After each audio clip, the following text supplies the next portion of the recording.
प्रिय विद्यार्थियों, मैं doctor Vinod Kumar Singhal, associate professor, department of business administration, government college Sujangarh. हमने अब तक बीमा का उद्भव पढ़ा, बीमा की परिभाषाएं देखी, बीमा की विशेषताएं देखी और हमने यह भी देखा कि बीमा का आर्थिक और सामाजिक क्या महत्व है, उसकी बीमा की अर्थव्यवस्था में क्या भूमिका है, समाज में क्या भूमिका है।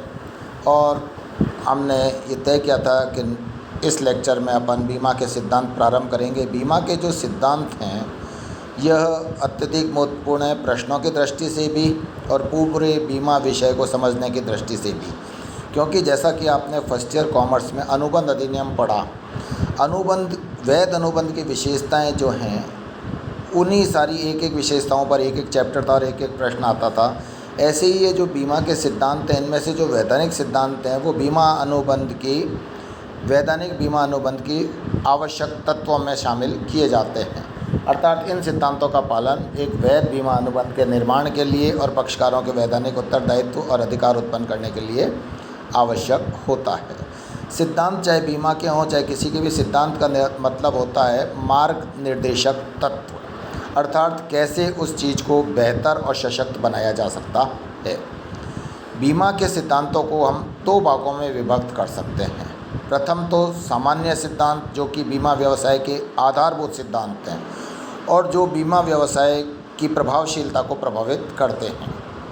दूसरे वे सिद्धांत जो बीमा के वैधानिक सिद्धांत हैं, जिनसे कि बीमा अनुबंध की वैधता और पक्षकारों के अर्थात बीमाकर्ता एवं बीमित के अधिकारों तथा दायित्वों को जो प्रभावित करते हैं। ये सिद्धांत निम्न प्रकार हैं। बीमा के जो आधारभूत सिद्धांत हैं उनमें हम तीन का उल्लेख कर सकते हैं। सहकारिता का सिद्धांत, प्रिंसिपल ऑफ कोऑपरेशन, संभाव्यता का सिद्धांत, प्रिंसिपल ऑफ प्रोबेबिलिटी, और महांग जड़ता का नियम, इनर्शिया ऑफ लार्ज नंबर्स। वैधानिक जो सिद्धांत हैं बीमा के वो हैं, नंबर 1 बीमा योग्य हित का सिद्धांत, प्रिंसिपल ऑफ इंश्योरेबल इंटरेस्ट, परम सद्विश्वास का सिद्धांत, principle of utmost good faith, निकटतम कारण का सिद्धांत, प्रिंसिपल ऑफ सब्रोगेशन, स्थान ग्रहण का सिद्धांत, निकटतम कारण का सिद्धांत, प्रिंसिपल ऑफ प्रॉक्सिमेट कॉज, स्थान ग्रहण का सिद्धांत, प्रिंसिपल ऑफ सब्रोगेशन, क्षतिपूर्ति का सिद्धांत, प्रिंसिपल ऑफ कंपनसेशन, अंशदान का सिद्धांत, डॉक्ट्राइन ऑफ कंट्रीब्यूशन, क्षति के अल्पीकरण का सिद्धांत, मिटिगेटिंग द लॉस प्रिंसिपल। अब अपन यह देखते हैं कि सहकारिता का सिद्धांत क्या है। आप सभी जानते हैं कि सहकारिता का जो मूल कथन है वह है एक सबके लिए एवं सभी एक के लिए, one for all and all for one. बीमा का उद्भव इसी सिद्धांत पर आधारित रहा, क्योंकि जो प्रारंभ में बीमा व्यवसाय जब प्रारंभ हुआ था, व्यवसाय की बजाय हम ये कहें कि बीमा जैसी कोई गतिविधि जब प्रारंभ हुई थी, तो उसके मूल में सहकारिता का सिद्धांत ही था।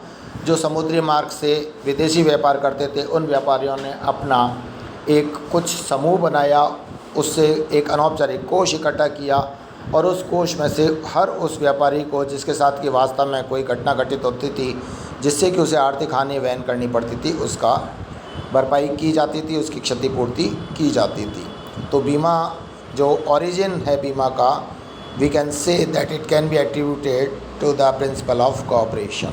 इसको सहकारिता के सिद्धांत का परिणाम मान सकते हैं या इस पर आधारित मान सकते हैं। संभाव्यता का सिद्धांत, प्रिंसिपल ऑफ प्रोबेबिलिटी। देखिए, बीमा जो अनुबंध है उसकी विषय वस्तु है कोई ना कोई जोखिम, और यह जोखिम हम भावी अनिश्चितता के संबंध में आकलित करते हैं। हम आशंकित रहते हैं कि यह जोखिम हो सकती, क्योंकि ये भावी अनिश्चित जोखिम है जो उत्पन्न हो भी सकती है और नहीं भी।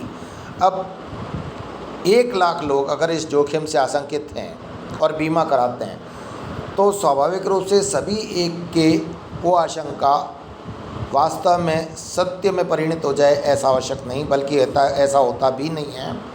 बहुत चुनिंदा लोगों की ही आशंका वास्तविकता में परिणत होती है और बहुत कम लोगों के साथ जोखिम वास्तव में उत्पन्न होती है।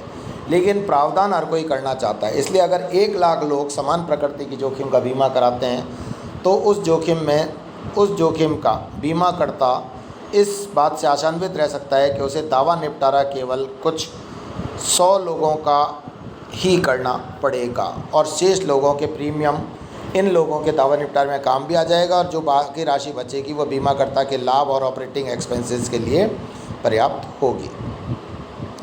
लेकिन संभाविता को ज्ञात करना सबसे बड़ी आवश्यकता है। बीमा को जिस प्रकार से बीमा की उत्पत्ति हुई सहकारिता के सिद्धांत के आधार पर, तो बीमा को व्यवसाय बनाया संभाविता के सिद्धांत में। जितनी जिस जोखिम के घटित होने की संभावना होगी उतना ही